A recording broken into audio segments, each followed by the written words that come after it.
Imagine a day when your repressed desires take control of you and you can't stop them. That crazy urge to cut through traffic with your car, eat everything in sight, or say whatever you want to everyone without caring about the consequences. What? Oh. This is exactly what happens in the world of Jagon, where alien frogs merge with humans and feed on these repressed desires, resulting in the creation of monsters. These monsters are well crafted and drawn, some with impressive creativity, others not so much. Our protagonist, Shintarou Jagasaki, is a neighborhood police officer who sees his life as tedious and frustrating. He is exhausted from his job, where he constantly faces annoyances, and his love life seems to be heading towards a monotonous marriage. At least, that's his perception. All right, we've read the synopsis. Let's start reading the initial chapters. Jagasaki is a neighborhood police officer doing his job by driving away some vandals who were making a lot of noise. The young men mocked him and his job, saying things like his life must suck and they wouldn't want to be like him. Jagasaki took a deep breath as his imagination ran wild, but in the end, he had to put on his fake smile again and politely ask them to leave the area. After a while, he recounted what had happened to a friend of his, who also made fun of him. Then another colleague named Belle showed up. She arrived complaining because they were making so much noise that she could hear them from outside. Belle seemed quite irritated and harshly asked how Jagasaki's relationship with his girlfriend was going. The friend mentioned that he already knew they were living together and probably close to marriage, but Jagasaki denied it, saying that wouldn't happen anytime soon. Belle turned to him and said it would be better to break up because it made him look stupid. It was morning when Jagasaki arrived home and was greeted by his girlfriend, who lived with him in the apartment. He had worked all night. Yuriko said her parents were planning to visit them because they wanted to meet Jagasaki. We find out that our protagonist has some issues with his life. Probably his obligations as a police officer are heavily affecting his mental health. His girlfriend is likely pressuring him all the time to get married and start a family, something he apparently is not ready for. Jagasaki just wanted to shoot everything and forget about his problems and the pressures of life. Meanwhile, something bizarre was happening in the city's skies, a strange rain of frogs. Jagasaki is definitely the kind of person who doesn't know how to say no or assert himself. This is very harmful. I knew a guy like that in school. Everything people asked him to do, he would do, and you couldn't tell if he actually disliked it. The problem was that it bothered me a little. People who have difficulty saying no and asserting themselves often face significant challenges in their lives. They may feel a strong desire to please others, fear confrontation, or struggle with low self-esteem. This inability to set boundaries can lead to stress, exhaustion, unbalanced relationships, loss of identity, and self-sabotage. In other words, everything our protagonist is probably facing. The next day, our police officer is called to resolve a problem. A drunk man was lying on the platform, visibly exhausted. Jagasaki asked how he was, and the man replied that his life was not going well. No one at work, friends, or family really cared about him.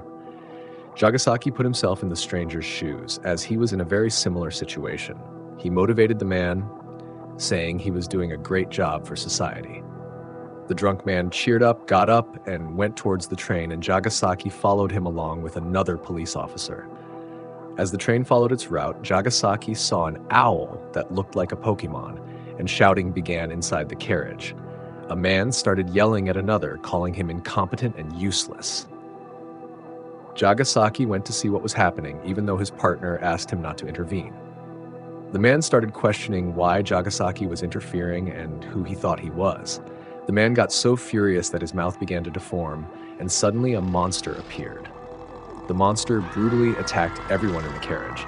Jagasaki's partner asked him to shoot to kill, but he was also hit. Everything seemed lost until Jagasaki's fingers transformed into gun barrels and a shot went towards the monster, killing it. His arm had transformed, and the strange owl began talking to him.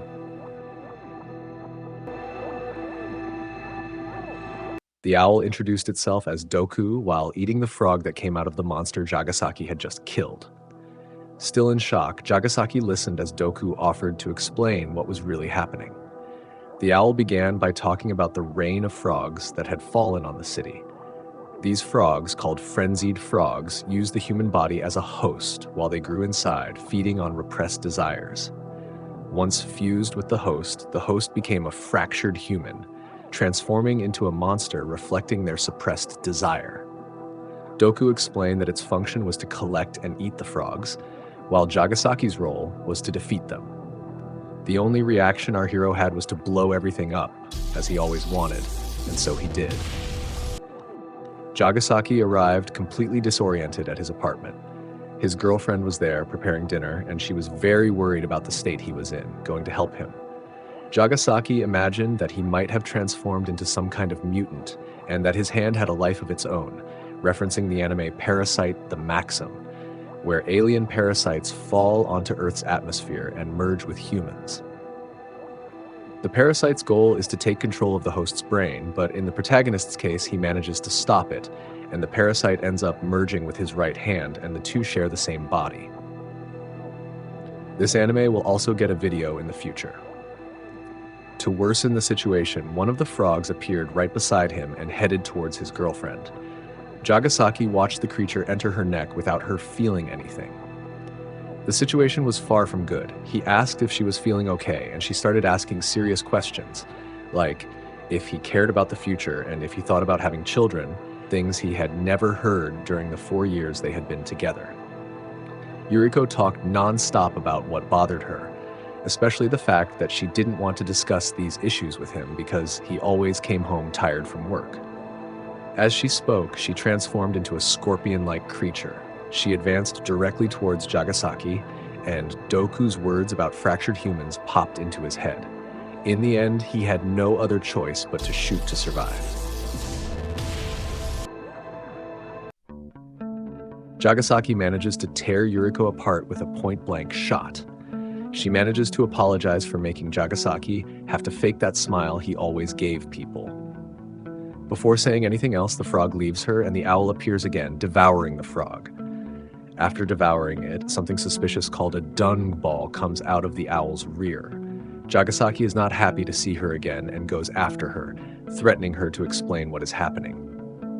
Doku then explains more about the transformation of a fractured human. The type of ability the creature presents is related to their desires. The man who transformed at the train station felt he attacked people with his speech or tongue, and that's why he turned into that thing. The same happened to his girlfriend, who transformed due to the internal loneliness she felt. Although the scorpion symbolism is still unclear, the story continues.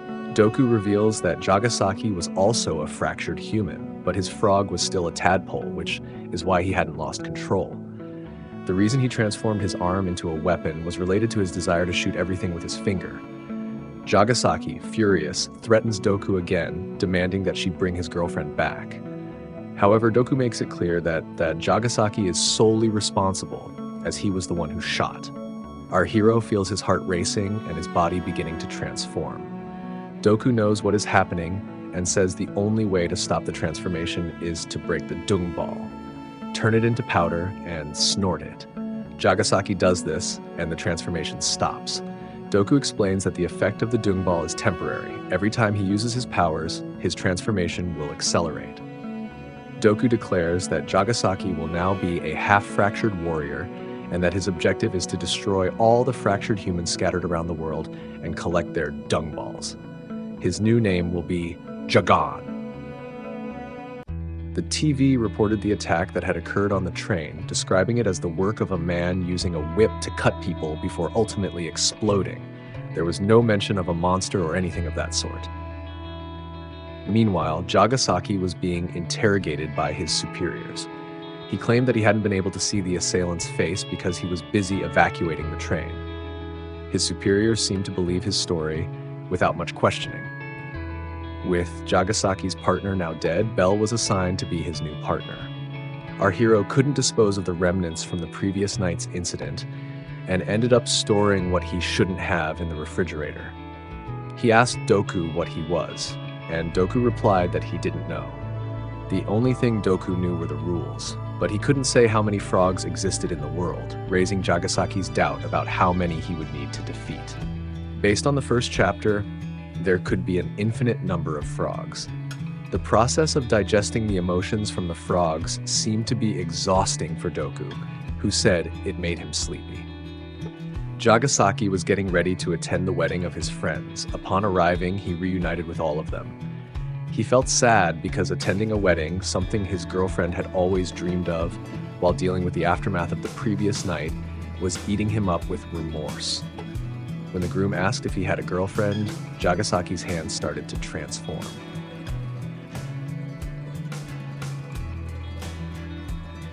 So that's it, folks.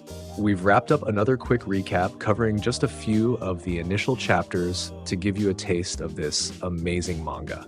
The series is already complete, and I highly recommend it to all of you. Don't forget to comment on what you thought of the video, give it a like, and subscribe to the channel. If you enjoy our content and want to support my work, you can promote a video through Buy Me a Coffee. The link is in the description. Thanks for watching, and see you next time.